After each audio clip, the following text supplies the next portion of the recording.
मैं अभी आप लोगों के साथ फाइनल कंपनी लॉ का रिवीजन स्ट्रैटेजी डिस्कस कर रहा हूँ। टाइटल आपको दिख रहा होगा, revision strategy. This is not for entire final law, this is about company law. Company law का रिवीजन स्ट्रैटेजी वो डिस्कस कर रहा हूँ। बहुत हेल्पफुल रहेगा जब तुम रिवीजन प्लान बनाओगे तो, ठीक है। 3 स्टेजेस होते हैं पढ़ने का। सबसे पहले watch the classes. Company law की टोटल जो मेरी लेक्चर्स हुए हैं उसको मैंने आवर्स में कैलकुलेट किया है। It is coming to 90 point something something hours, मतलब अप्रॉक्स 90 आवर्स आ रहा है, ठीक है। तो 30 क्लासेस, रफली एक एक क्लास 3 घंटे का, तो पूरा टोटल करके 90 पॉइंट समथिंग आ रहा है। सो 90 आवर्स का पहले आप ये लेक्चर पूरा वॉच करो, ठीक है। इसमें मैंने सब कुछ कराया, टोटल पढ़ा दिया, क्वेश्चन आंसर वगैरह A to Z everything is done. अब फिर तुम्हें वो रिवाइज करना है 45 आवर्स में, ठीक है। 45 आवर्स। देखो, पढ़ने में ज़्यादा टाइम लगता है पहली बार जब तुम मेरे से सुनते हो। जब तुम रिवीजन करने बैठे हो कॉपी बुक से, तब देखना तड़ातड़ स्पीड से होगा। इनफैक्ट मैंने ना कई बार पहले भी लास्ट सेवरल ईयर्स से रिवीजन स्ट्रैटेजीज बना के दी हैं, और स्टूडेंट लोग मेरे को यही बोले हैं कि सर आप जितना बल्कि बोलते हो ना रिवीजन में, उतना भी लगता नहीं हम लोग को। हम लोग जब कॉपी बुक से करने बैठते हैं तो आप जितना बोलते हो उससे कम ही लगता है। तो मेरे हिसाब से 45 आवर्स अगर कम होता है तो अच्छी बात है, कोई दिक्कत नहीं। मैं चैप्टर वाइज पूरा बताऊंगा अभी डिटेल में, ठीक है। एंड फिर लास्ट में एग्जाम के टाइम पे जो अपना वो 1.5 दिन का रिवीजन होता है ना 2 एग्जाम में, वो वाला, ठीक है। ये मेरा note. Best source of revision याद रखना, कॉपी नोट्स और बुक है जो मैं पढ़ाता हूँ तुमको, उससे तुमको रिवाइज करना है, ठीक है, ना कि किसी रिवीजन वीडियो से। रिवीजन वीडियोस में मुश्किल से मैं बोल रहा हूँ सिलेबस का 10% कवर होता है, और वो भी ना हल्का फुल्का सुपरफिशियल पोर्शन जो कि ओल्ड पैटर्न पे है, वो आने वाले एग्जाम बिल्कुल रिफ्लेक्ट नहीं करता, और बल्कि टाइम खोटा होता है। क्या बेहतर है 10-20 घंटे का रिवीजन लेक्चर देखना, उससे एग्जाम में कुछ आना नहीं, खाली बस एक नौटंकी के लिए, एंटरटेनमेंट के लिए देख लिए, जैसे संदीप महेश्वरी का वीडियो देखते हैं या कोई भी मोटिवेशनल स्पीकर देखते हैं, वो बढ़िया है कि इससे बढ़िया 45 घंटा 40 घंटा लगेगा, खुद रिवीजन किया और पूरा 100% इंक्लूडिंग क्वेश्चन आंसर तुम खुद रिवाइज कर लोगे। That is much more better. तुमको एग्जाम में लिख के आना है, एग्जाम में जब तुम जाओगे तुमको तो रिटर्न एग्जाम में ब्लॉग तो बना के आना नहीं है, समझ रहे हो। तो रिवीजन में हजारों बार बोल चुका हूं, बेस्ट होता है कॉपी एंड बुक्स से। इसीलिए तो पढ़ाते हो, इतना डिटेल में पढ़ाया गया। क्यों पढ़ाया हूँ, ठीक है, इसीलिए दिन के लिए तो पढ़ाया हूँ कि जब पढ़ने बैठोगे रिवीजन तो फटाक से तुमको सब कुछ मेरी आवाज में सुनाई देगा। तुम पढ़ोगे, याद करोगे, तुमको लगेगा पीछे से सिद्धार्थ अग्रवाल बोल रहा है, ठीक है, एकदम मेरा आवाज में सुनते रहोगे। अब वेटेज वगैरह, ये 16 चैप्टर्स है अपने कंपनी लॉ में, ठीक है। ये 4 chapters, chapter number 1, 2, 3 directors and 16 number corporate secretarial practice drafting, इसका वेटेज एग्जाम में 35 से 40% होता है, ठीक है।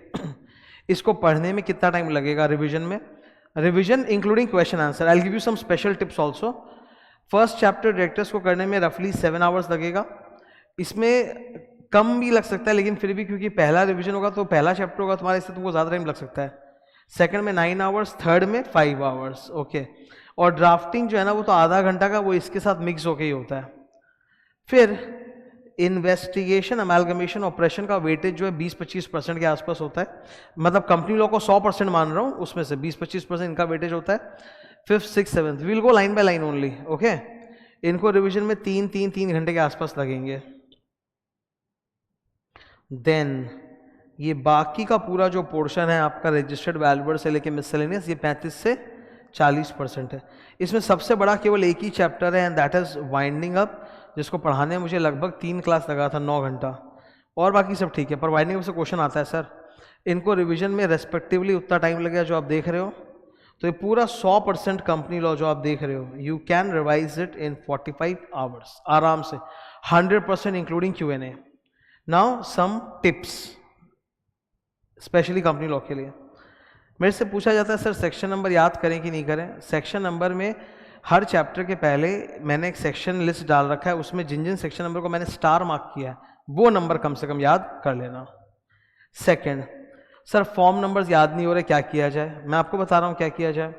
पढ़ाते वक्त मैं सारे फॉर्म नंबर्स बताता हूँ ताकि कहीं भी किसी को दिक्कत नहीं हो, फुल 100% नॉलेज मिले। लेकिन all form numbers are not required to be learn, given that ये भी नहीं कि एकदम नहीं पढ़ेंगे, बिकॉज फॉर्म नंबर एग्जाम में आया हुआ है। पढ़ाते तो मैंने दिखाया भी था कि एग्जाम में फॉर्म नंबर पूछा है। तो मैंने क्या किया, अपेंडिक्स में एक लिस्ट ऑफ फॉर्म डाल रखा है, एक बार उसको रीड मार लेना तो इससे ब्रशअप हो जाएगा, ठीक है। छोड़ो भी मत, ये भी नहीं कि देखो 100% याद करना है, ये भी नहीं कि छोड़ देंगे, एक रीड मार लेंगे तो याद रहेगा, उससे मेन फॉर्म नंबर्स याद रहेगा ताकि एग्जाम में लिख सको। लैंग्वेज का क्या करना है, as far as the law paper is concern own language एकदम चलेगा, नंबर मिलेंगे। पॉइंट याद रखो, ज़्यादा से ज़्यादा पॉइंट्स लिखो, बातें लिखो। सेक्शन ये यहाँ पे लॉ में ओन लैंग्वेज चलता है, ऑडिट में नहीं चलता, लॉ में चलता है। पेनल्टीज पूछा जाता है एग्जाम में, बिल्कुल याद करना है। तो अपेंडिक्स में ही बुक में पेनल्टी चार्ट पूरा डाला हुआ है भी है अलग से, और हर जगह मैंने पेनल्टी पढ़ाया भी है, पेनल्टी चार्ट भी डाला है, तो पेनल्टी चार्ट से तुमको देखना ही पड़ेगा, ठीक है, एग्जाम के वक्त। 5, एक मेरे से प्रश्न बहुत पूछा जाता है कि सर रिवीजन के वक्त Q&A छोड़ दें क्या? नहीं, थ्योरी प्लस Q&A MCQ मिला के परफेक्ट रिवीजन होता है, वो पूरा मिला के 45 आवर्स में हो जाएगा। जब मैं तुमको क्वेश्चन आंसर पढ़ाया था, तुमने देखा हर क्वेश्चन में मैंने सारे क्लूज वगैरह सब प्लॉट कर दिया, आधे बार तो आंसर भी बगल में लिख देते थे अपने, तो बहुत फास्ट होगा क्वेश्चन आंसर, टाइम नहीं लगेगा तुमको। 6, एक और प्रश्न आता है कि सर आंसर का लेंथ कितना रखना है? देखिए कोई स्टैंडर्ड लेंथ नहीं है, सेम क्वेश्चन जो 4 मार्क में लोग पूछते हैं कभी 8 मार्क में पूछते हैं।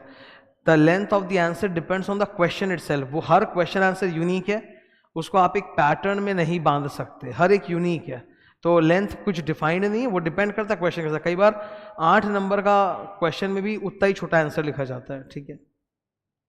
सो these are some tips for revision, okay. ये फेजेस को प्लीज समझो कि पहले पूरा लेक्चर देखना है अपने को 90 घंटे का, उसके बाद अपने को 45 घंटा बैठ के रिविजन करना है, एंड देन लास्ट में तो एग्जाम के पहले आप रिविजन करोगे। यही जो तुम इतना पढ़े हो कॉपी बुक, यही तुम्हारा सबसे बेस्ट रिविजन का सोर्स है, ओके, ठीक है। So I hope it you find this useful, thank you.